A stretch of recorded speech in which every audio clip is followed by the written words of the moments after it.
Welcome to Fan Fave with Katrina. Fan Fave with Katrina. It's time to talk pop culture.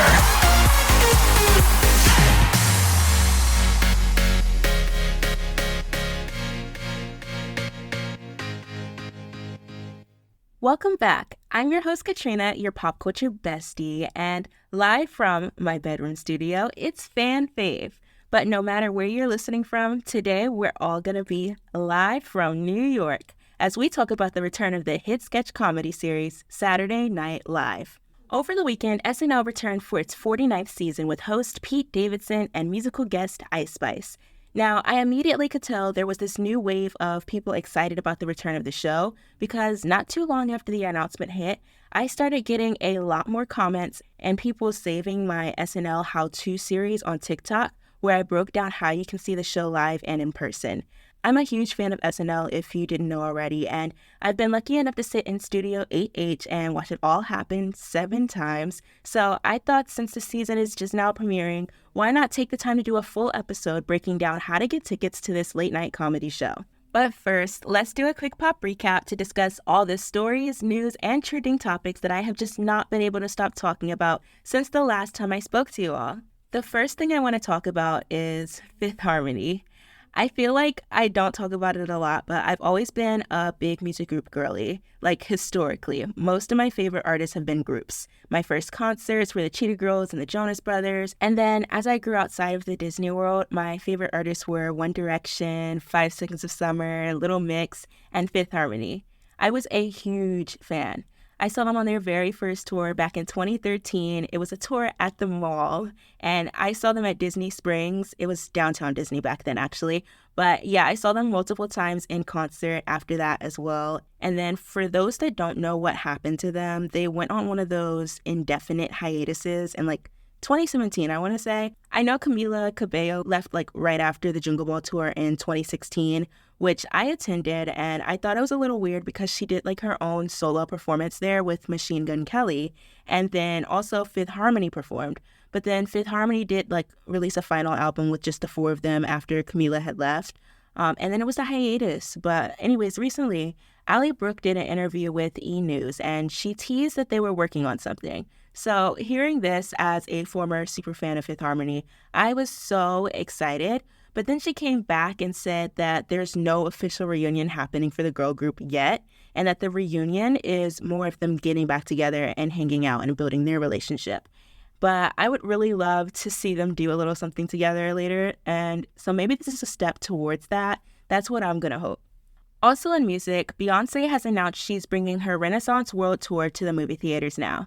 This just feels like such a great idea for her. I mean, we have these 2 huge female artists out, both having absolutely fantastic, record-breaking world tours, and now we get to see both of them, Taylor Swift's Eras Tour and Beyonce's Renaissance World Tour in the theaters. It's like this new wave of theater concert films, and as the girlie who was sat for movies like the Jonas Brothers 3D concert experience in 2009 and Justin Bieber's Never Say Never 3D concert film in 2011, I am so here for it. Now, Beyonce's Renaissance World Tour film hits theaters starting December 1st. The description says that it's about Beyonce's intention, hard work, and involvement in every aspect of the production, her creative mind and purpose to create her legacy and master her craft. Because it has a runtime of 2 hours and 40 minutes, which is shorter than her set length, some fans are speculating that the film will take more of a documentary approach rather than being just a concert film. And I cannot wait to check it out. I'm heading to the theater dressed in all silver, very much alien superstar, okay? And you guys, I gotta mention this because over the weekend, Taylor Swift's Eras Tour film premiered in theaters officially, and Beyonce actually came out to the premiere in Los Angeles. And I absolutely loved seeing all of those pictures because if you're online and on social media like I am, you'll see a lot of fans unfortunately putting these 2 superstars up against each other, comparing them and hating on them. And I just think that's wrong. They both just had record-breaking stadium tours in the United States. They both have fantastic catalogs of music, and they're all just stars in their own lanes. So I love seeing them out supporting each other as well. Now, 2 theater things that I am super excited about. 1, Shucked is going on tour. I cannot wait for this. I'm literally going to drag my entire family to see it when it comes near me on tour because I saw it on Broadway back in the spring and I loved it so much. I mean, it is hilarious. Now, the bad news that came with this is that Shucked will be closing its doors on Broadway in February, and I think that's really unfortunate. I wish maybe they could find like an off-Broadway home or something like a little bit smaller for them, but I am glad that they are at least going on tour. If you have the chance to see Shucked, I would totally recommend it. It's like peak comedy on Broadway, and it's a musical. It's fantastic. And then also, Reeve Carney is leaving Hadestown. End of an era officially for that show, with both Eva Noblezada leaving back in August, and now Reeve is going to be leaving in November. It's like the end of the original cast members for this show. But guess who's replacing Reeve Carney? Jordan Fisher. Jordan Fisher is Orpheus. I'm so hype over this announcement. I've been a fan of Jordan for over 10 years, like since his Teen Beach movie days, and I literally have not seen him since I met him at a concert at Six Flags back in 2016. I had tickets to see him in Dear Evan Hansen, but he was out when I went, and then I didn't get around to seeing him when he was in Sweeney Todd. But Hadestown is like one of my favorite shows currently running on Broadway, and he's going to be playing Orpheus alongside Saleha Pfeiffer, who is currently Eurydice. So this is just such a good pairing that I'm so excited about. I cannot wait to go and see it. In the film and television world, after negotiations with the Alliance of Motion Picture and Television Producers, the Screen Actors Guild released a statement stating that negotiations to end the actors' strike have fallen through and a deal has not been reached. I think that's just a huge disappointment. I really thought they were getting some momentum going with the writers' strike coming to an end, so I hope that they're able to get a fair deal soon. Now, as I mentioned in the last episode, since it's spooky season, for the month of October, I'm adding a little bit of spooky content into the pop recaps of each episode. Today, we are going to be talking about my favorite spooky Broadway shows. I have a little countdown for you all. First off, honorable mentions though, I have to mention them because they are currently running and are pretty popular shows, so I just cannot go without mentioning them. My honorable mention choices are The Wiz and Sweeney Todd. I'll actually be seeing The Wiz next week, and not to drop a little hint to our next episode, but we will be talking a ton about this musical really soon, so stay tuned. As for Sweeney Todd, this is one of the ultimate spooky musicals. I have not seen the Broadway revival yet. I know Josh Groban said in an interview that he'll be leaving the show in January, so I want to see it with him before he goes. But from everything I've heard, the revival of Sweeney Todd is one of the best productions you can see on Broadway right now. The orchestrations are great, and man, I just want to see how they do the slide. Like, I don't know if you all have seen in other productions of Sweeney Todd, but whenever someone gets killed off by Sweeney on stage, there's like a tube slide that they go zooming down. Like, it's like a behind-the-scenes thing, but I just really want to see the production because I think that's so cool. Also, Sweeney Todd's performance at the Tony Awards this year was fantastic, so yeah, gotta mention that. Now, for the countdown, my top 5 spooky shows that I've seen on Broadway. In 5th place, I'm putting Phantom of the Opera. Sorry, I know it's a classic, and I talk about it a lot because I actually do miss it so bad. I just don't love it as much as the other shows on this list. I need to make that clear. I think it's fantastic. I actually saw Phantom for the very first time this year, and it was also the special 35th anniversary performance, so that was just a really cool night for me to see it for the first time. But yeah, there are like 3 really wow moments in this show that I think about a lot. One, the title number, Phantom of the Opera. It's just so cool, like the boat scenery as Christine is going down like the sewer. And then my other favorite number is the masquerade scene. Oh my gosh, that scene is just so beautiful. All of the costumes and then the song itself I really, really love. But then that jump scare when the Phantom pops up in that creepy squirrel costume. Like, if you don't know what I'm talking about, don't even look it up. It's so creepy to me, and it may show up in your dreams if you do. And it's just something about the music when he appears that's just like so unsettling. I don't know. It's so funny to me though. My third element of Phantom that I just love so much is obviously the chandelier drop. Now, not gonna lie, I was a little disappointed with how slow the chandelier drop actually is. But in theory, it's very cool and it's like one of the most iconic elements of the show. In 4th place, I've got Beetlejuice, which I actually went to see on Halloween night last year, and that was a ton of fun. There's just so many great things about this show. I hate that it had like such a rocky run with having to switch theaters and then closing so soon, but I especially want to shout out the effects. They're amazing, mesmerizing even. My favorite part is this huge choreographed chase scene towards the end, but I also really love the usage of like the trap doors and all of the lighting design in the show. It's just a spooky good time. In third place, the classic that's celebrating 20 years on Broadway this month, Wicked. The music in this show is like exactly my taste. It's grand, it's a spectacle, but it's also very pop and fun. And I love this unique take that it has on the story of The Wizard of Oz. Like the way it's kind of a prequel, but then in Act 2, you start to see like how the timeline of the plot is actually aligning to the story of The Wizard of Oz that we know already. It's just so great. In second place, it's a sad tale, a tragedy, Hadestown. So, quick funny fact, I know this show is about Greek mythology, but I did go into this show blind, kind of.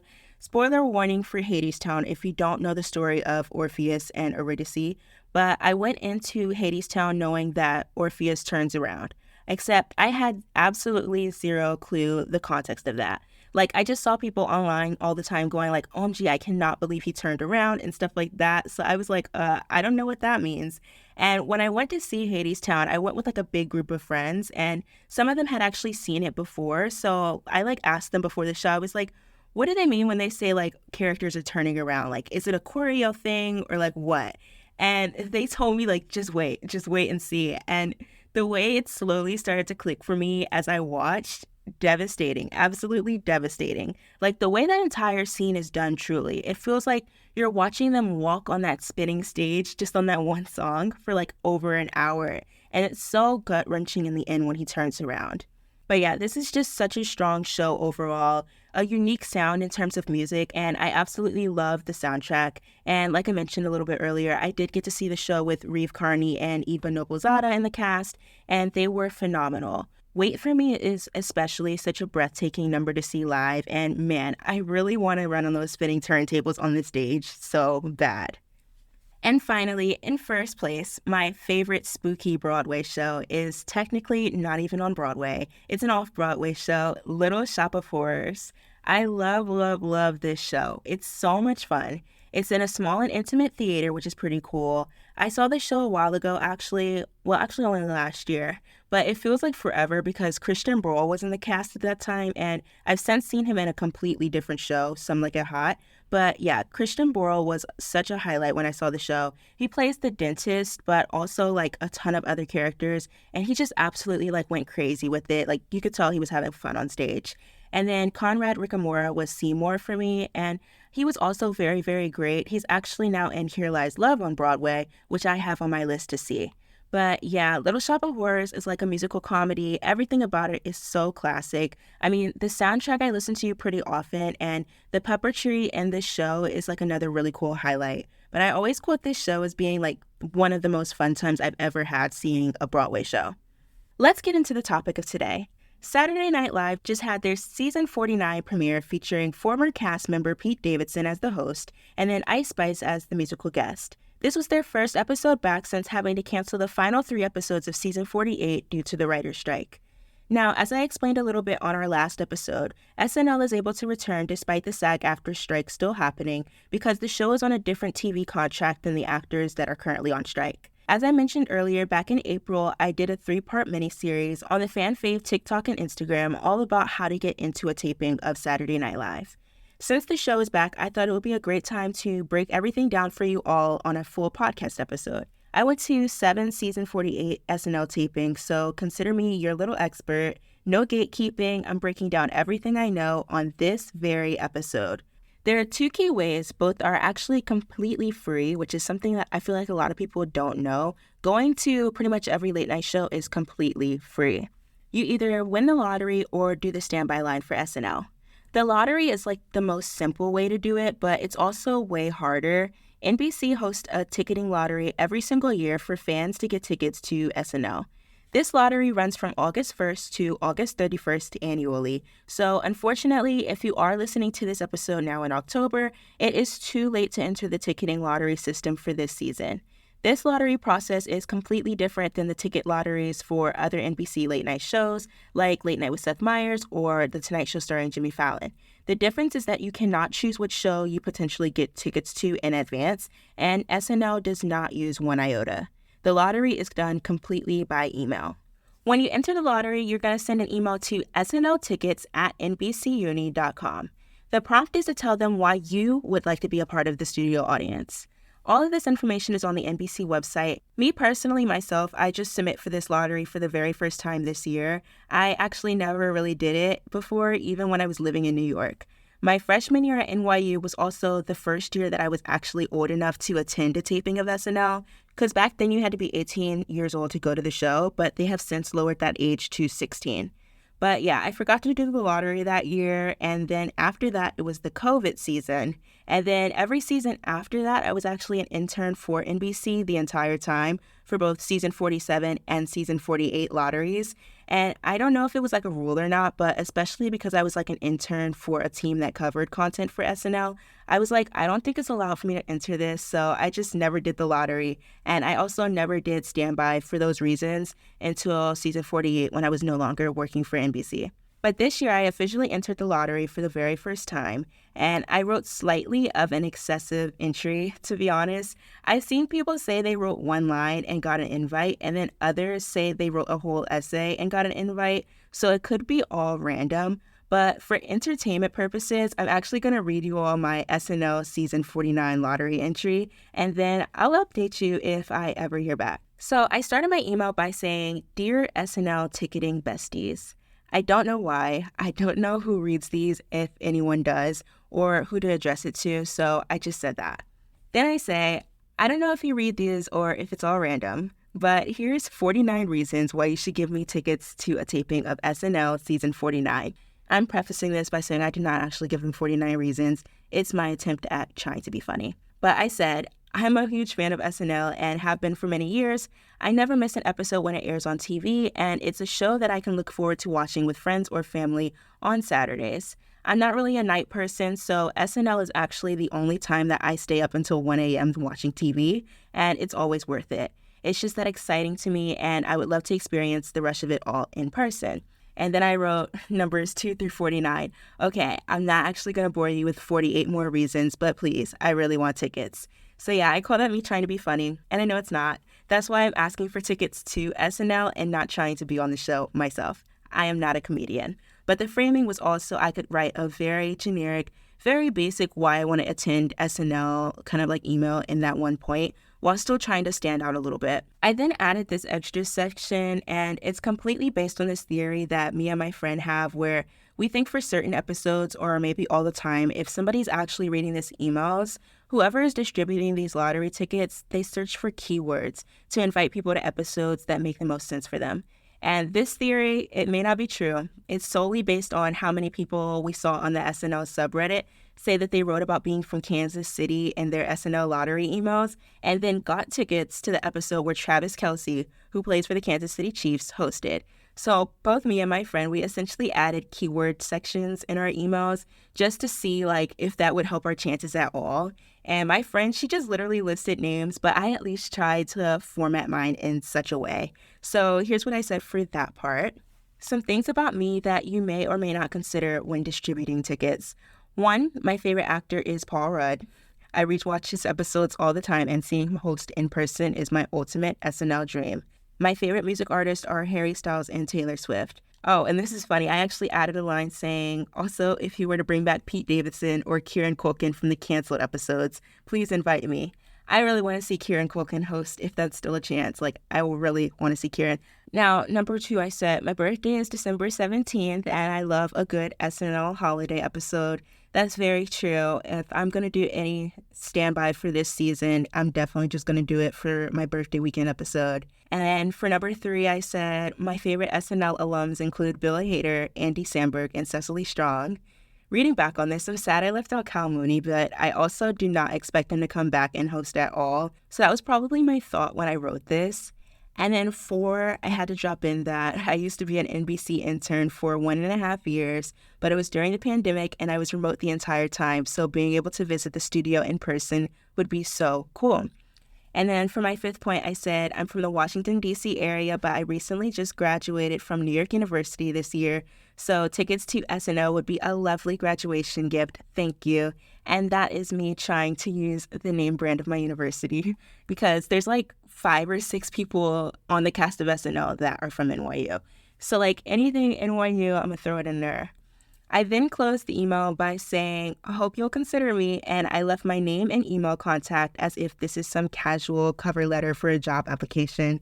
But yeah, that's what I wrote. Yes, I know it's very long. I'll let y'all know how this works out for me, or if it even works out at all. From what I have heard about the SNL lottery, though, it's extremely competitive. Like, there are some SNL fans who have been entering for over 10 years and never have won. But then there are people who have won like their very first year trying. So I always say like, just do it, it's worth a try. But I'm just curious, especially with this season, how competitive it's going to be because obviously the strike was ongoing when the lottery opened. And I feel like that was like a couple months ago, like August. And I feel like back then, like the spirit of everyone was like, yeah, there's no way the strike is going to end before December. But then they ended up getting a deal pretty quickly. So I wonder if people didn't enter the lottery because they didn't think there was going to be like a season anytime soon. And maybe that like helped with the demand, less people entering. But I have like no clue because also last season when episodes got canceled for the strike, they had already contacted lottery winners. I know at least for the Pete Davidson show. I'm not sure if they did for the canceled Karen Culkin or Jennifer Coolidge episodes, but basically when the episodes got canceled, they told those people that they would have guaranteed tickets for this season. And I've already seen some of those people say they got tickets for the Pete Davidson premiere that just happened. So the strike episode ticket holders seem to be getting first priority for now, but it's unclear how much of an impact that actually has like on the overall process. If you do win the lottery, you'll find out through email. The timing of this seems to be completely random also. Sometimes it's 2 weeks or longer before the episode. Some people get emails literally the day before, which is typically a result of what I always heard get called a secondary lottery. To quickly explain, it's when not enough people check in for the standby line the night before the show, so they call in more lottery entrants to guarantee the seats will be filled. Not sure if this even really happened once they changed the standby process halfway through season 48, because all of the 2023 episodes had very full lines, but all of like the standby line veterans or whatever, the ones that told me about this process, they were like seething about it because it screws up standby odds a lot. But yeah, depending on how far in advance you hear back, you may not even know like who the host or musical guests are at that point. You also get no choice in whether you receive dress rehearsal or live tickets. And like I said, no input on what show you get an invite to. So you have people that will sign up in August and then won't hear back about anything until April. And then they find out that they have tickets to the show the following week. Since everything is so random, some lottery ticket holders end up not being able to make the show. For that reason, there's a standby line to give away these unclaimed tickets.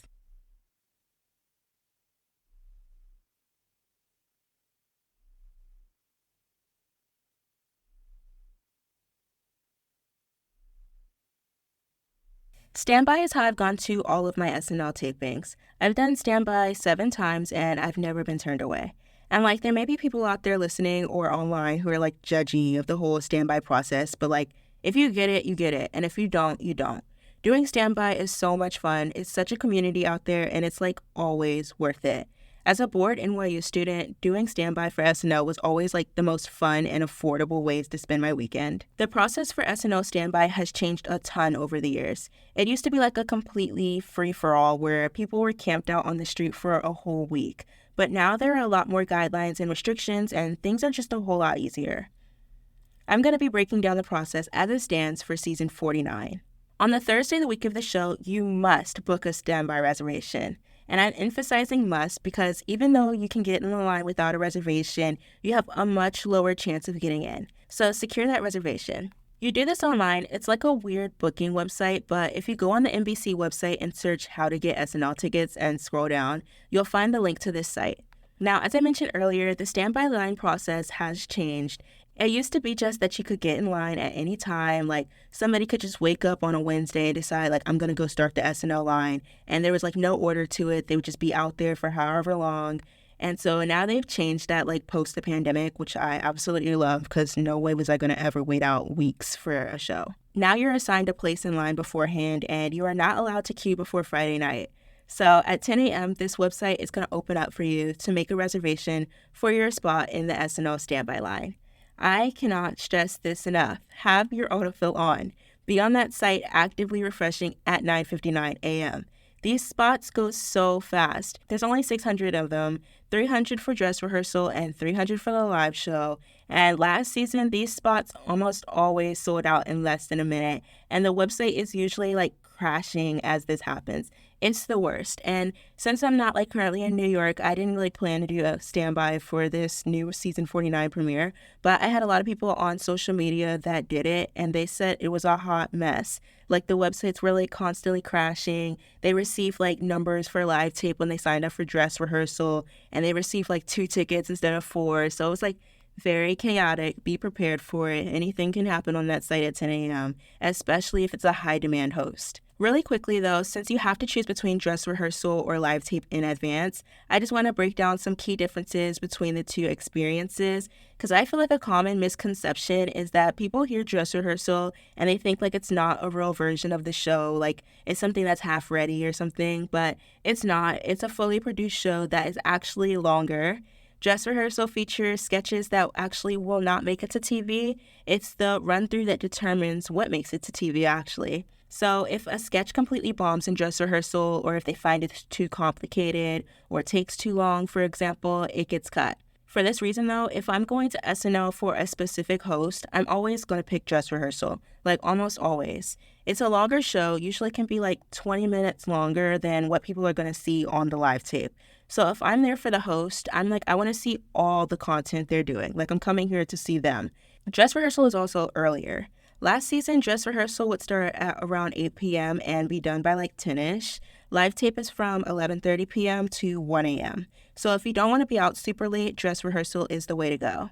Another fun part about going to dress rehearsal was that you could get out of the taping in time to go home and catch the live show when it airs. And then you can kind of see like what they changed for television, which, like I said, like a lot of cut sketches, but also there could be like just changes in the orders of sketches. One time I went to an episode and they completely changed like the song they performed for the musical guest from what I saw in dress rehearsal. But I will say I have experienced heartbreak when a sketch or weekend update feature that I loved seeing in dress rehearsal does not make the live show, and then it's just like gone forever. I have also experienced heartbreak when I attended the live tape and heard about something that got cut at dress rehearsal before my show, because I'm still sad that Colin and Michael cut a joke swap from the weekend update on the Austin Butler episode, because I was like so for sure they were going to do it, and it was my birthday, and I'm like, this is literally what got me watching SNL was the joke swaps. And then they didn't do it. And I was like, oh my gosh, they did it in dress rehearsal and I missed it. But on the other hand, if you go to the live taping, you do get the exhilaration of being in the room as the show is actually airing. Like it's truly live. Another small pro with the timing for live tape is that after the show, sometimes you can meet the cast from the show. They do like a little stage door situation, which is pretty fun.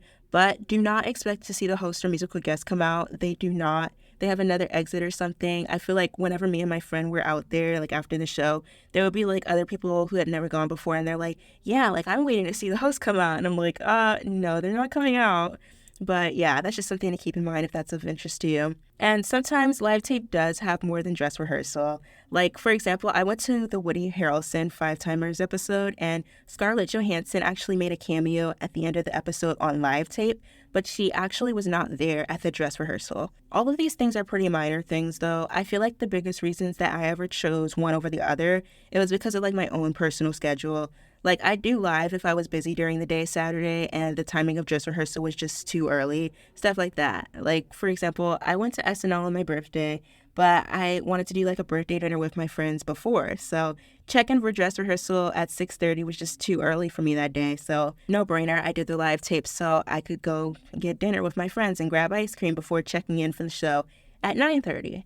Another time I did the opposite, though. Me and my friend, we did dress rehearsal so that we would have time to run over to a Spirit Week dance that was happening at NYU because it was lasting until midnight, and we would have missed it if we did live tape. And looking back on that, to be honest, that was a dance we could have missed.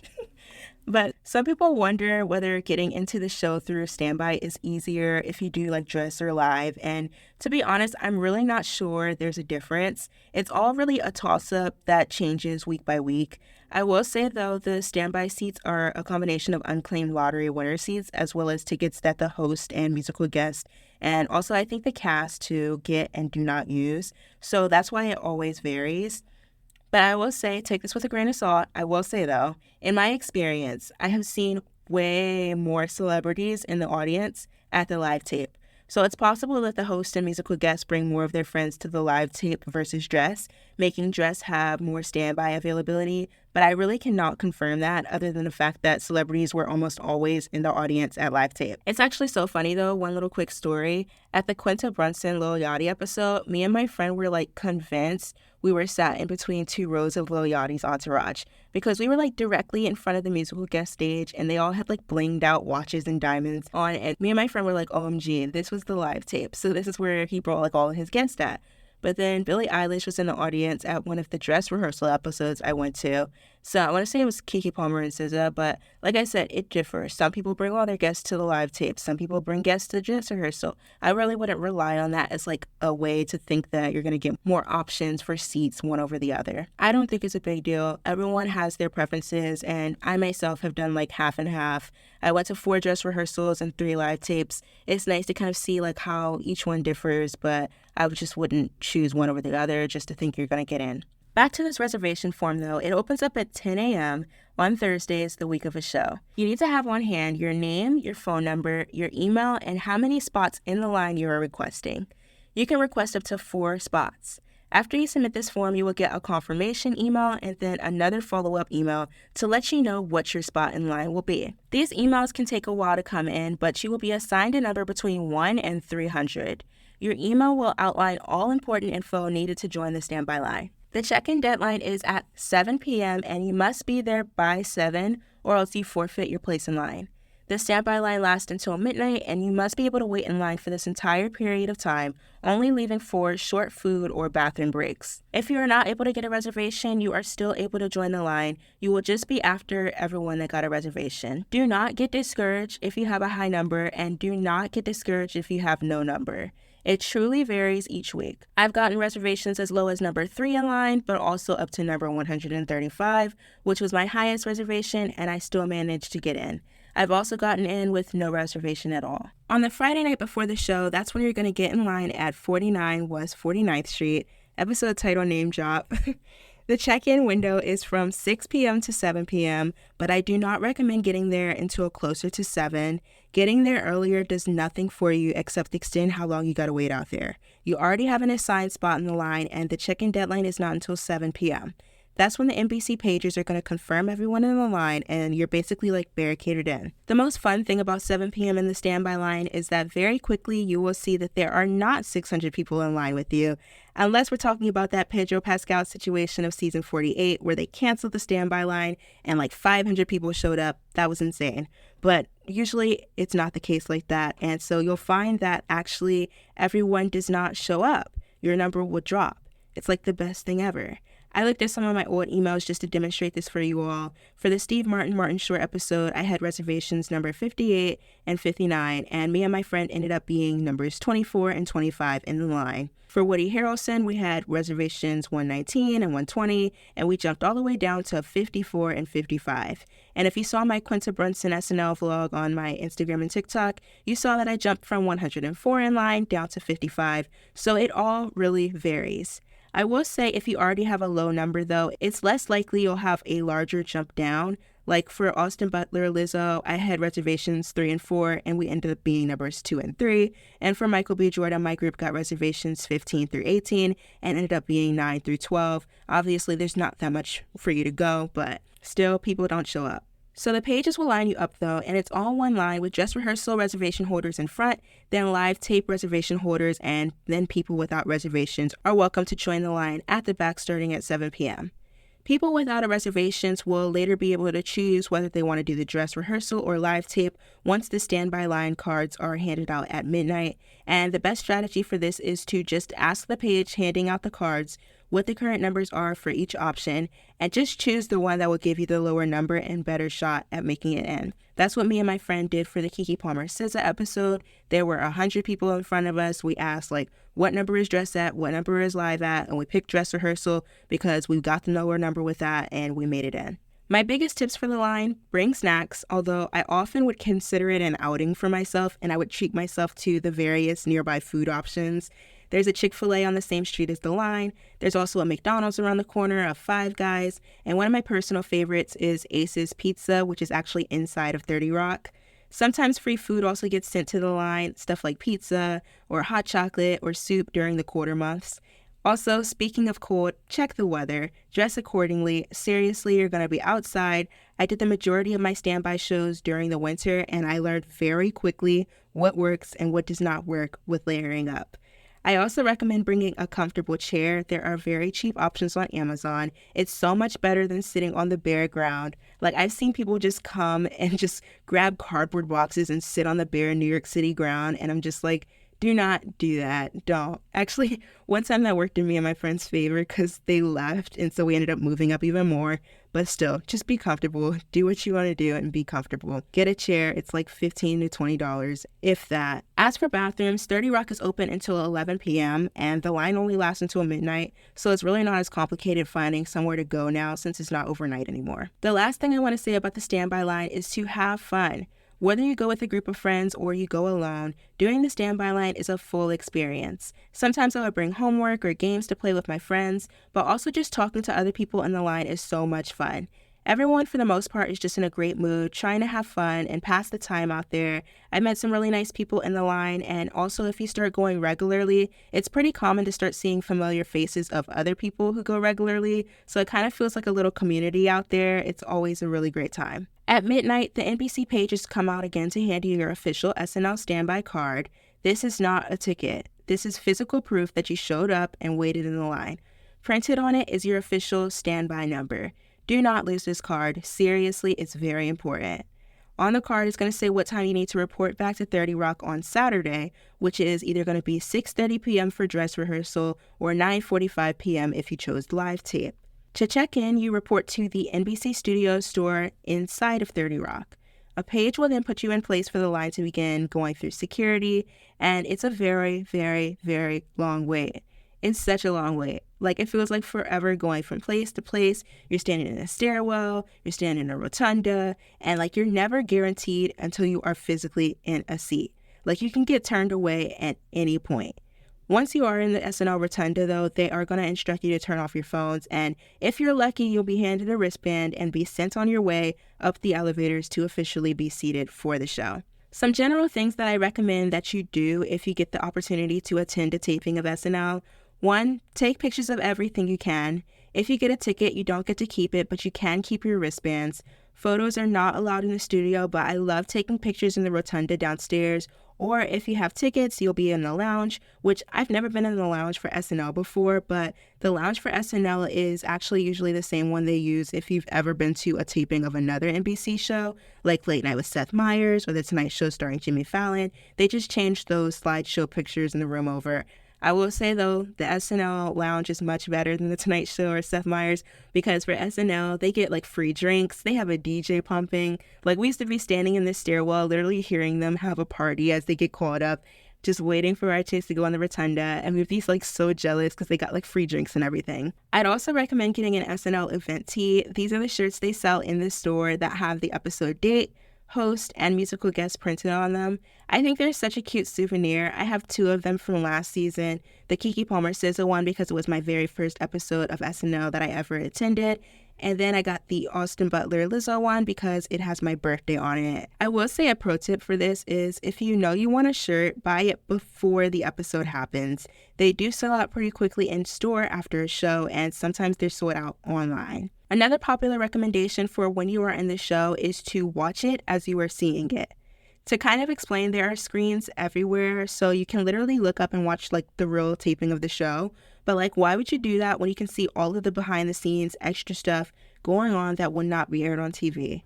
The only time I look at the TV in the studio is if it's literally a pre-taped sketch, or if there's like a major obstruction. And one thing to note is that the way the studio is set up, there's always going to be like one or maybe two sketches that you just won't be able to see well because they use like the whole floor to build the sets. But I promise it's not a big deal. You'll still be able to pretty much see everything. But yeah, SNL is a lot of fun when you get to go. Just take it all in and enjoy every moment, from walking down that hall that's covered in portraits of SNL episodes from the past, to sitting in your seat and hearing them count down to the show starting, and ultimately the very sad moment at the end as you clap along to the closing theme, Walton A.